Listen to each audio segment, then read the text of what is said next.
Eyes were on fire.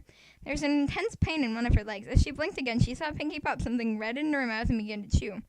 Noticing Dash's stare, Pinkie quickly gulped the morsel down. What? Pinkie asked. Oh, this? She held up another piece. Well, you were asleep. I got a little impatient and helped myself to a small sample. I got it from your leg. You're not bad. Want to try some? Without waiting for a response, Pinkie shoved the strip of meat to the revolted Pegasus pony's mouth. Dash gagged and immediately spit it out. Pinkie frowned and picked up the chunk of flesh. If you didn't want it, you could have just said no. She contemplated the discarded snotty morsel and then gulped it up. It's not like you haven't had my cupcakes before. Swallowing, Pinkie turned her attention to a small can on the tray. She removed the lid, revealing that it was filled with red-hot coals. Lying on top of the coals were several large nails.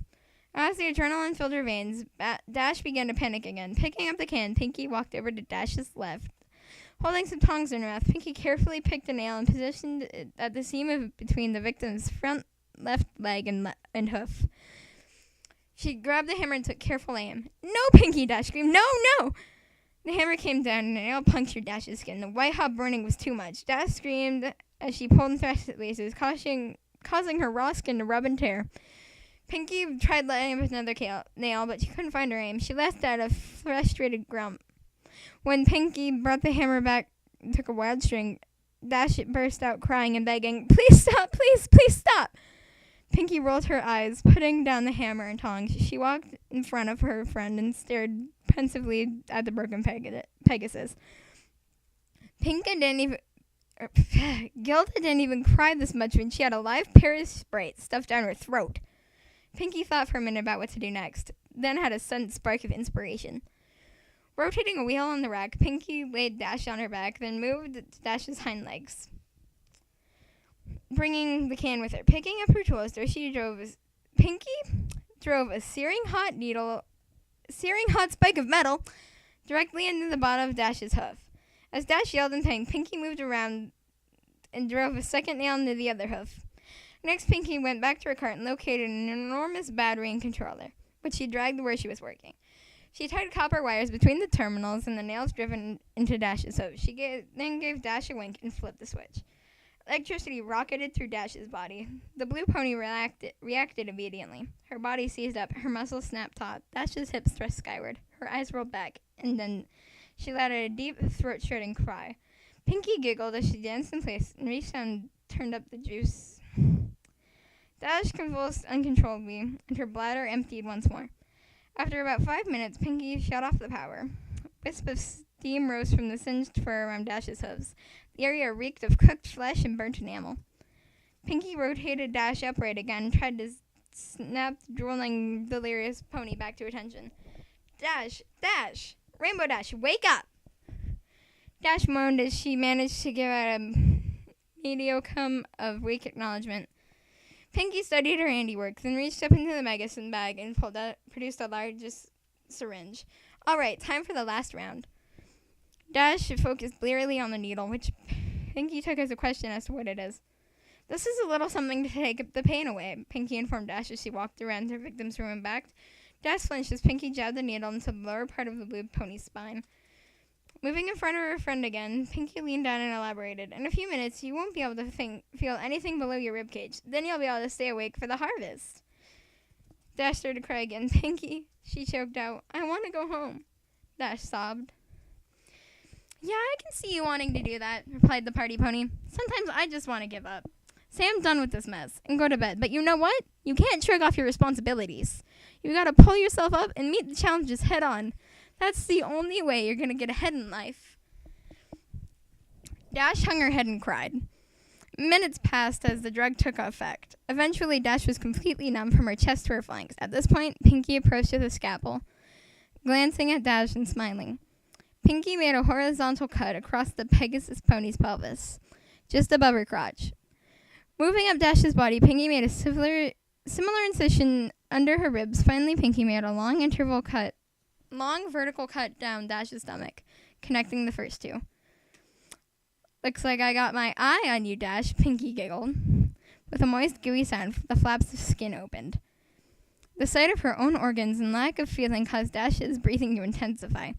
Pinkie carefully sliced open Dash's abdominal sac and grabbed her large intestines. As she separated the organ from the rest of the digestive tract and pulled it out of the new cavity, Pinky grew jovial.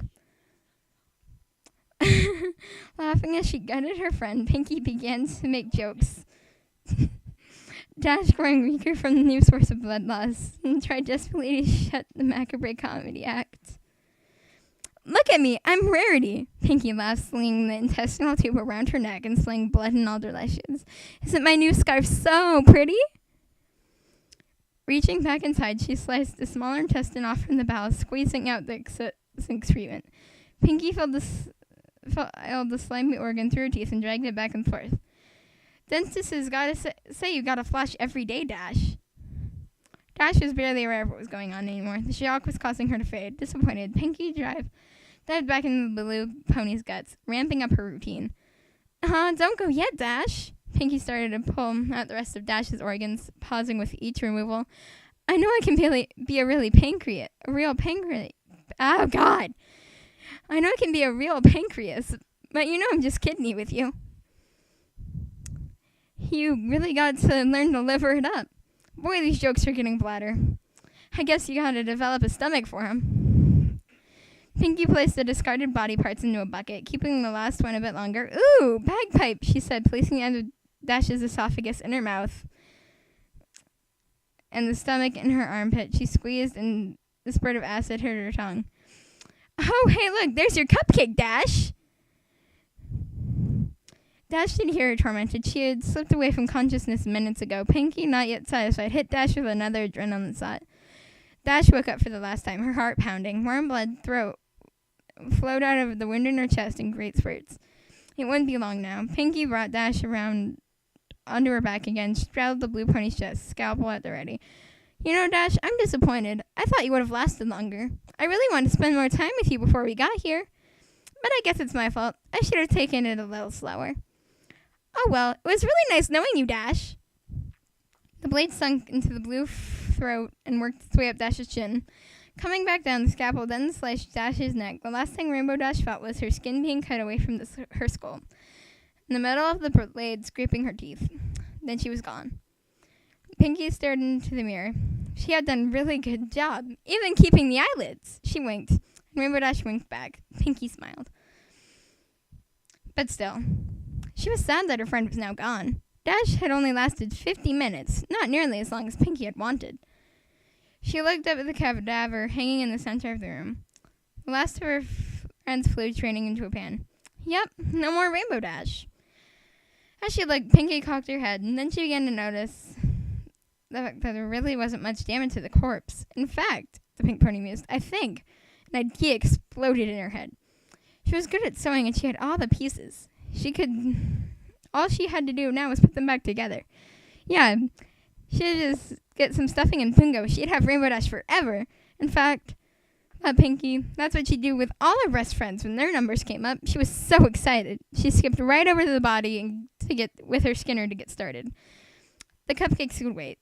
Pinkie Pie had a friend to make. Oh dear God, why? Why? I apologize to anyone that was wearing headphones when I yelled. Why? Why would anyone do that? Why would you even post this? My God. Oh well. I just recommend if you're a brony, don't ever cosplay as Rainbow Dash, because if you see a cupcake in a random place, you will cry your eyes out and probably punch yourself in the face. This has scarred me. I'm sure it scarred you. Yeah, that's all I have to say. Goodbye.